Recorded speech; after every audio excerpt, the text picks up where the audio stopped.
इस वक्त की बड़ी खबर आपको बता दें, बिहार के भागलपुर में निर्माणाधीन पुल ढह गया है।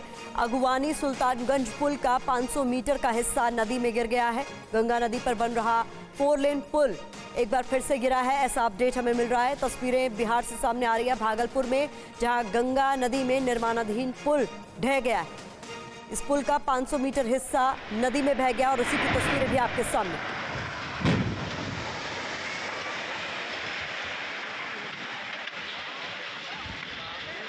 ये भयावह तस्वीरें बिहार के भागलपुर से सामने आ रही है, जिसे वहां मौजूद लोगों ने अपने मोबाइल फोन में भी कैप्चर किया है। तस्वीरों में आप देख सकते हैं किस तरीके से वहां लोग भी मौजूद है, क्योंकि ये एक निर्माणाधीन पुल बताया जा रहा है। बिहार के भागलपुर से ये तस्वीरें सामने आ रही है।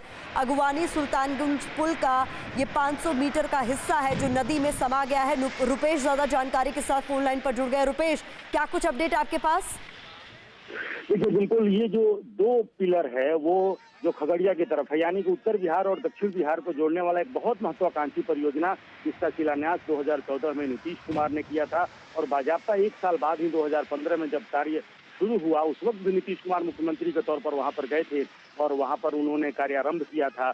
और 2020 में ये निर्देश बाजाप्ता विभाग को दिया था कि 2020 तक आवाजाही शुरू हो जाएगी, लेकिन उसके पहले ही पुल बना और गिर गया। और ये कहा गया कि एक हल्की सी आंधी आई थी जिसमें पुल गिर गया था। 2 साल पहले पुल गिरा था और आज देखिए तस्वीरों में कितनी भयावह स्थिति है कि किस तरीके से फिर से 2 पिलर पूरी तरह से गिरकर जो खगड़िया की तरफ, अगवानी की तरफ से खगड़िया की तरफ जाने वाला जो 2 पिलर है, वो 2 पिलर पूरी तरह से वो नदी में समा चुका है। तो गुणवत्ता पर इसके पहले भी सवाल खड़े होते रहे हैं और विपक्ष सवाल नहीं खड़ा करते रहा है, बल्कि जो स्थानीय जदयू के विधायक हैं वो गुणवत्ता पर सवाल खड़े करते रहे हैं। सिंगला एंड सिंगला जो कंपनी है, उसके कार्यों की उसकी जो कार्यकारिणी वहां पर चल रही थी, उसको लेकर के स्थानीय स्तर पर कई तरह के सवाल। और इसलिए ये महत्वाकांक्षी परियोजना है, ना सिर्फ उत्तर बिहार और दक्षिण बिहार को जोड़ने की ये बड़ी परियोजना थी। 2000 करोड़ रुपए इनिशियली जो माना गया था कि 1710 करोड़ रुपए का ये परियोजना थी, लेकिन अप्रोच रोड बना जो 25 किलोमीटर लंबा अप्रोच रोड, और जिस तरीके से दक्षिण बिहार से और देवघर पहुंचते हैं, पूरे बिहार से या आसपास के इलाकों से देवघर को कनेक्ट करने की भी एक बड़ी सूरत इस पुल के शुरू होने के बाद से शुरू होनी थी। लेकिन जिस तरीके से NH31 और NH80 आपस में अगर जुड़ते तो बिहार और झारखंड का जो इलाका है, ये पूरे इलाके को फायदा होने वाला था। लेकिन ये जो महासेतु की जो 3 किलोमीटर की लंबाई है, इसी को बनाने में आप सोचिए कि 2014 से लेकर के और 2023 लगभग 10 साल गुजरने को हैं और 10 साल में 2 बार ये पुल ध्वस्त हुआ है। ये शायद अपने आप में देश का ये पहला उदाहरण होगा जब एक पुल 10 वर्षों में निर्माणाधीन रहते हुए 2 बार इस तरीके से वो टूट चुका है। और टूट क्या चुका है, ये कहें कि पूरी तरह से ध्वस्त हो चुका है, नदी में समा चुका है। जब भी गंगा का जलस्तर कम होता है, बहुत तेजी से इसमें काम शुरू होता है। कंपनी के जो अधिकारी हैं वो ये दावा करते हैं कि गंगा का जलस्तर कम हुआ है, अब सिर्फ जो सुपर स्ट्रक्चर बचा हुआ है उसका काम पूरा कर लिया जाएगा और बहुत जल्द। और एक बार फिर से रुपेश, ये तस्वीरें बता रही हैं कि बारिश के मौसम से ठीक पहले एक बार फिर से पोल खुल गई है कंस्ट्रक्शन क्वालिटी की। देखिए, पूरी तरह से पोल खुल गई है और ये कहा जाए कि आखिर इतनी हिमाकत कहां से आई कि एक बार पुल ध्वस्त होता है, दोबारा जिस पुल को बनाया जाता है उसमें फिर से वही कार्यकारिणी की जाती है कि फिर से पुल गिर जाता है।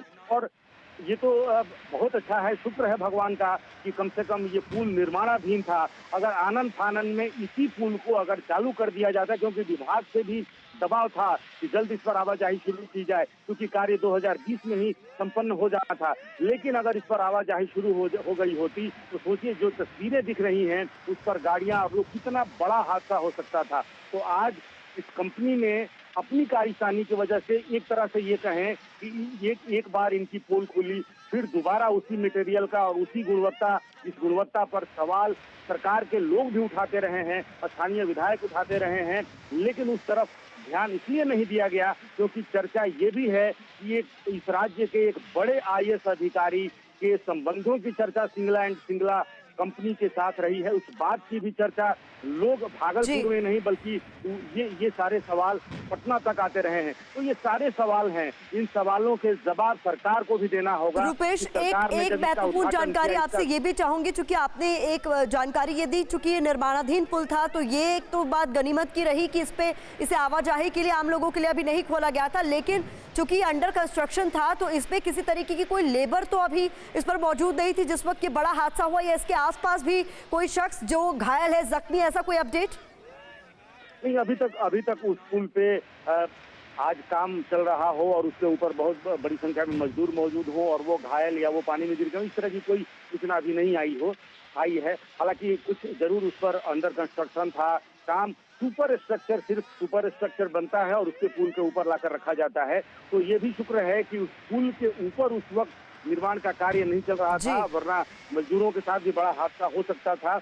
और ये 3 किलोमीटर से ज्यादा लंबा ये पुल है और सबसे महत्वपूर्ण है कि 25 किलोमीटर की लंबाई अप्रोच रोड की है और अप्रोच रोड में की गुणवत्ता पर भी कई बार सवाल खड़े हुए हैं, क्योंकि अप्रोच रोड बहुत महत्वपूर्ण होता है। कि पुल का बनना जितना महत्वपूर्ण होता है, अप्रोच रोड का बनना भी उतना ही महत्वपूर्ण होता है।